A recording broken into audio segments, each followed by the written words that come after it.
We often mistake silence for indifference. We look at the creatures sharing our homes, these quiet, watchful observers, and we convince ourselves that their independence means they are invulnerable. We tell ourselves that because they do not weep, they do not hurt. Because they do not beg, they do not need. But there is a profound difference between solitude and loneliness, between being self-sufficient and being emotionally invisible. When you look into their eyes, you are seeing a creature that has evolved over thousands of years to hide pain, to mask vulnerability, because in the wild, to show weakness is to invite death. But in your living room, that instinct translates into a quiet endurance of emotional erosion. We often hurt them not out of malice, but out of a simple, tragic misalignment of languages. We love them loudly in human ways, while they suffer quietly in animal ways. Consider the moment you walk through the door. The key turns, the lock clicks, and you enter your sanctuary. For you, it might just be the end of a long day, a transition from the chaos of the world to the comfort of the couch. But for them, your absence was a vacuum. They do not have the cognitive framework to understand where you went or why. They only know the space was empty, and now it is not. When you walk past them, distracted by your phone, ignoring the small chirp or the brush against your leg, you aren't just being busy. You are rejecting a reunion ritual. In the psychology of attachment, this is a micro-trauma. They are reaching out to verify the bond, to ask, are we still safe? Am I still yours? When you offer no name, no touch, no glance, you are confirming a fear that they are invisible in their own territory. It creates an insecure attachment, a lingering anxiety that perhaps the anchor of their world has drifted. This misunderstanding of their psychological needs extends to how we play. We think we are engaging them, but sometimes we are merely tormenting them with ghosts. Think of the laser pointer. It seems innocent, a dance of red light across the floor. But the cat is a predator. Their mind is wired for a sequence: the stalk, the chase, the pounce, and the kill. It is a biological narrative that requires an ending.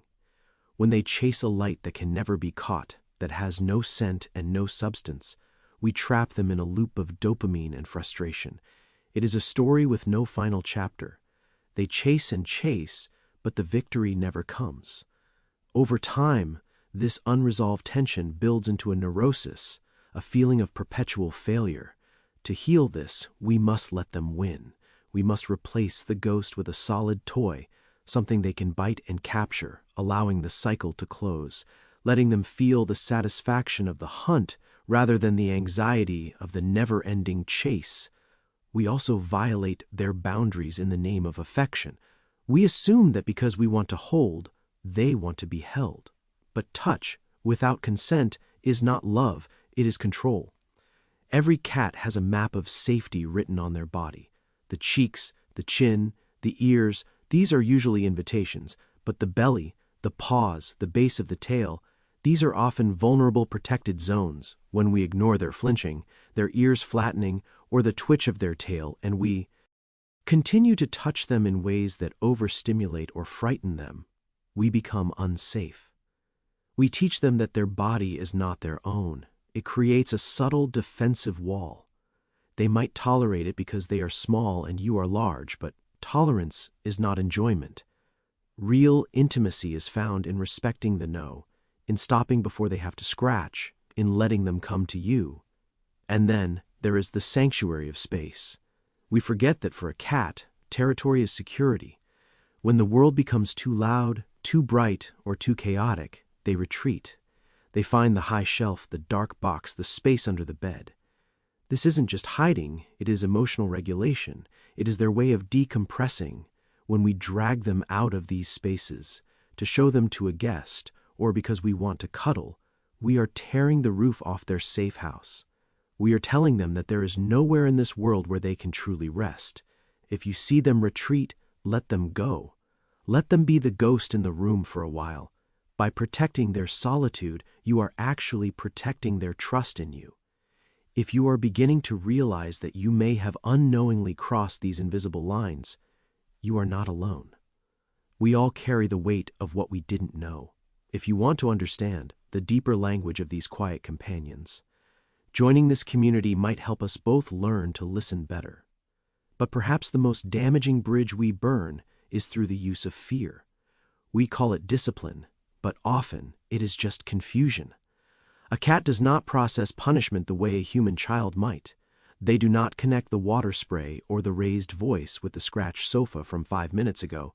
They only connect the fear with you. When you yell or punish, you stop being the provider of safety and become a source of unpredictable threat.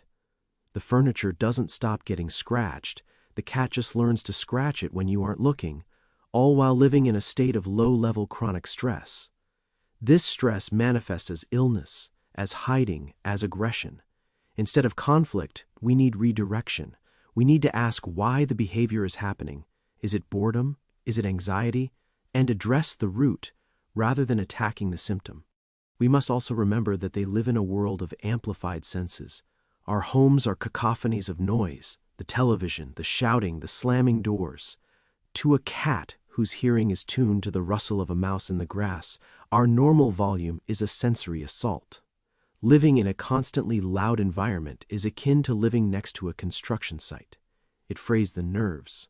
It leads to a creature that is jumpy, on edge, unable to ever fully enter deep sleep.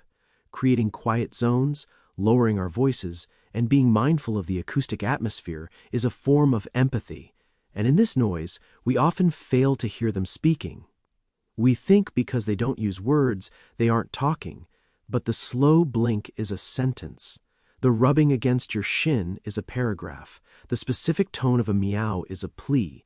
When they bring a toy to your feet, they are offering a gift, an interaction. When we ignore these bids for connection, we are practicing emotional neglect. Imagine speaking to someone you love, day after day, and having them look right through you. Eventually, you stop speaking. A cat that stops trying to communicate is not a good, quiet cat. They are a cat that has learned helplessness. They have accepted that their voice does not matter. We force them into situations that terrify them, thinking it will socialize them. We hand them to strangers. We force them to face other animals, ignoring their trembling.